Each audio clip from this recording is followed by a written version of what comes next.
A baby abandoned in the woods was raised by a bear. Years later, the secret was revealed. The storm raged over the mountains, tearing through the trees like a wild beast. Lightning split the sky, thunder rolled across the valley, and rain fell in endless sheets. In a small half-forgotten village at the edge of the Blackwood forest, a woman stumbled into the night, clutching a bundle close to her chest. Her face was pale, her eyes hollow from fear. The cries of her newborn echoed against the storm as she hurried down the muddy path toward the trees. Behind her, the faint glow of the village lanterns faded, swallowed by darkness. She reached the forest's edge and hesitated. The baby whimpered, and tears streamed down her cheeks. "Forgive me," she whispered, kissing the child's tiny forehead. "The world is too cruel for you here, but maybe the forest will show mercy." With trembling hands, she laid the baby on a bed of moss beneath a tall oak tree. She lingered only a moment longer before vanishing into the rain, her sobs carried away by the storm. Hours passed. The baby cried weakly, helpless against the cold. But then, the forest stirred. Heavy paw steps crunched against the wet earth.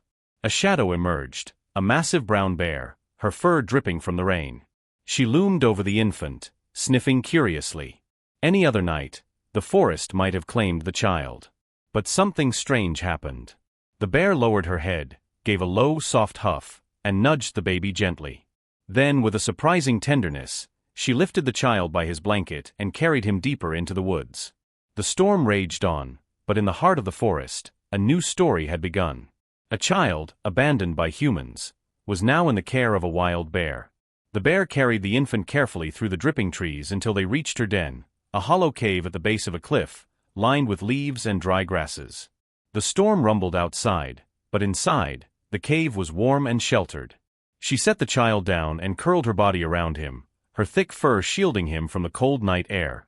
The baby, who had been wailing moments before, quieted almost instantly, soothed by the warmth and steady rhythm of her heartbeat. Days turned into weeks. The bear hunted and foraged as she always had, but now she carried food back not only for herself, but for the tiny human who had become part of her world. Birds brought scraps of berries, as if sensing the unusual bond. Even the wolves that roamed nearby gave the den a wide berth, unwilling to challenge the bear's protective watch. As the baby grew, he crawled and stumbled across the forest floor, learning not from humans, but from the animals that surrounded him. He splashed in streams, copied the bear's movements, and mimicked the sounds of the forest. He did not know words, but he knew the language of rustling leaves, cracking branches, and the low rumble of his guardian's growl. Seasons passed. By the time he could walk, the boy was strong and sure-footed. He drank from the river without fear, climbed rocks with ease, and followed the bear through the undergrowth as though he too belonged to the wild. But not all remained hidden. Villagers who hunted near the edge of Blackwood began to whisper about strange signs. Enormous paw prints in the mud were sometimes paired with smaller barefoot impressions. Hunters reported glimpses of a figure, not quite beast, not quite boy, darting through the trees. The forest was raising a child. And though the villagers didn't yet understand it, the story of the wild boy and the bear was only just beginning. By the time the boy reached 10 years old, he was no longer a helpless infant but a creature of the forest. His hair was long, tangled with leaves, his skin tanned by sun and weather, and his movements quick, agile, almost animal-like.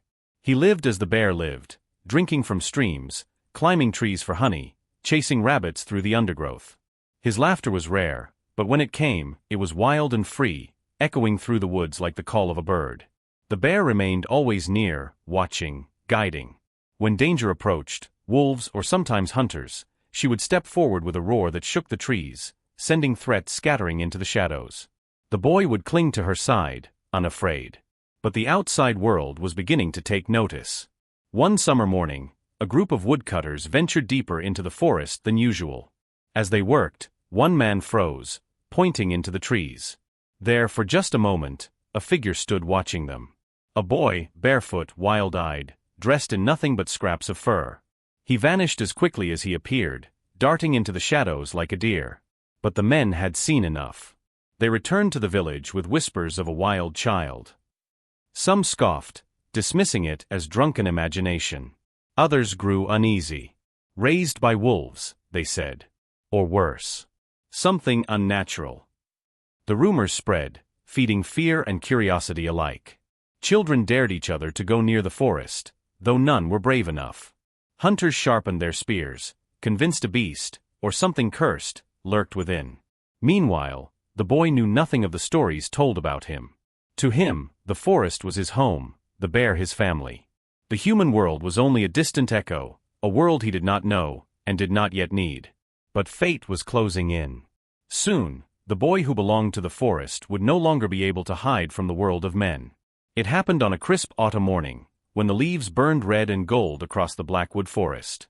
The boy had followed his bear guardian to the forest's edge, chasing after a rabbit that darted through the undergrowth. He was faster now, stronger, but the chase carried him farther than he realized. By the time he caught sight of the village, it was too late.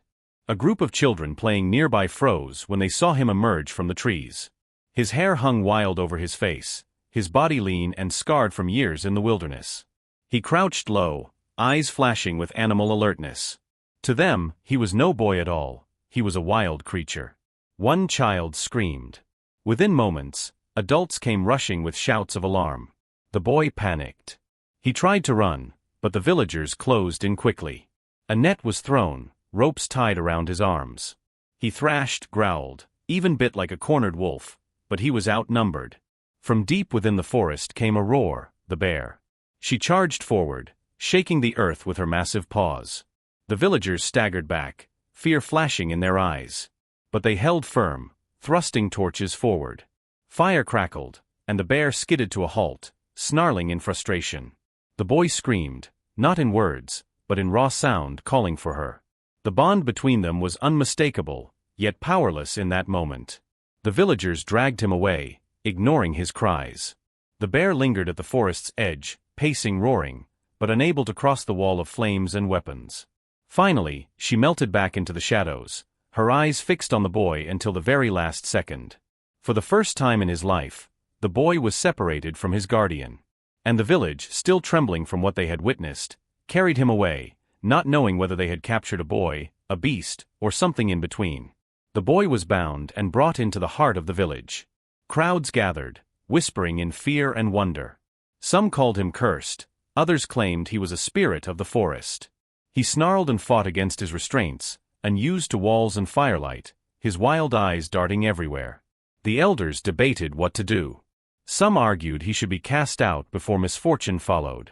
Others believed he could be tamed, taught, made human again. Finally, the decision was made, he would stay under watch, and they would try to civilize him. At first, it seemed impossible. He refused to eat cooked food, preferring raw scraps. He growled instead of speaking. He curled in corners, restless and uneasy under the gaze of strangers. Yet over time, he began to change. Slowly, with patience, he learned to accept water from a cup, to sit near a fire, to listen when words were spoken. And then one evening, the oldest woman in the village approached. Her eyes lingered on the boy's face, studying the curve of his cheek, the shape of his eyes. A memory stirred, a stormy night years ago, when a young woman had disappeared, leaving behind whispers of a child abandoned. The elder gasped, clutching her chest. "This is no spirit," she declared. "He is one of us. He is the child left in the forest long ago." The village fell silent. The story spread like wildfire. The wild boy was not a monster, but a lost son, abandoned by desperation, yet spared by the strangest of fates. And as the truth settled over the people, a new question arose. Could he ever truly belong to the human world after being raised by a bear? The answer would come soon, in a way none could have expected. The days that followed were filled with uncertainty. Now that the truth was known, the villagers treated the boy differently. Some softened, bringing him food or trying to teach him words. Others kept their distance, whispering that too much time in the forest had made him more beast than human. The boy, for his part, remained restless. Though he learned to sit quietly, though he began to mimic human speech, his eyes often drifted toward the trees that ringed the village. At night, he would climb onto the roof and stare at the dark forest, listening for the familiar rumble of a growl that had once been his lullaby. One evening, when the moon hung low and silver, the villagers followed him in secret. They had seen him slipping away too often, barefoot and silent. That night, they discovered what he sought. At the edge of the clearing stood the bear. Her massive shape seemed carved from shadow and moonlight. For a moment, Fear gripped the villagers. But then they watched as the boy stepped forward without hesitation, pressing his hand into the thick fur of her neck. The bear lowered her head, nuzzling him with a tenderness no one could deny. The villagers were stunned. This was no curse, no monster. This was a bond, as real as any parent and child, built not on blood, but on love and loyalty. At last, the people understood. From then on, the boy lived between two worlds. By day, he learned to read, to speak, to work among the villagers. But often he returned to the forest, where the bear still waited, watching over him as she always had. He grew into a man who carried both the strength of the wild and the heart of humanity. His story became legend, the child abandoned in storm and sorrow, saved not by men, but by the mercy of a wild bear. And in that legend, a truth endured: family is not always found in the place you expect. Sometimes, it finds you in the unlikeliest of guardians. And so the boy who should have been lost forever became the living proof that love knows no boundaries, not even between man and beast.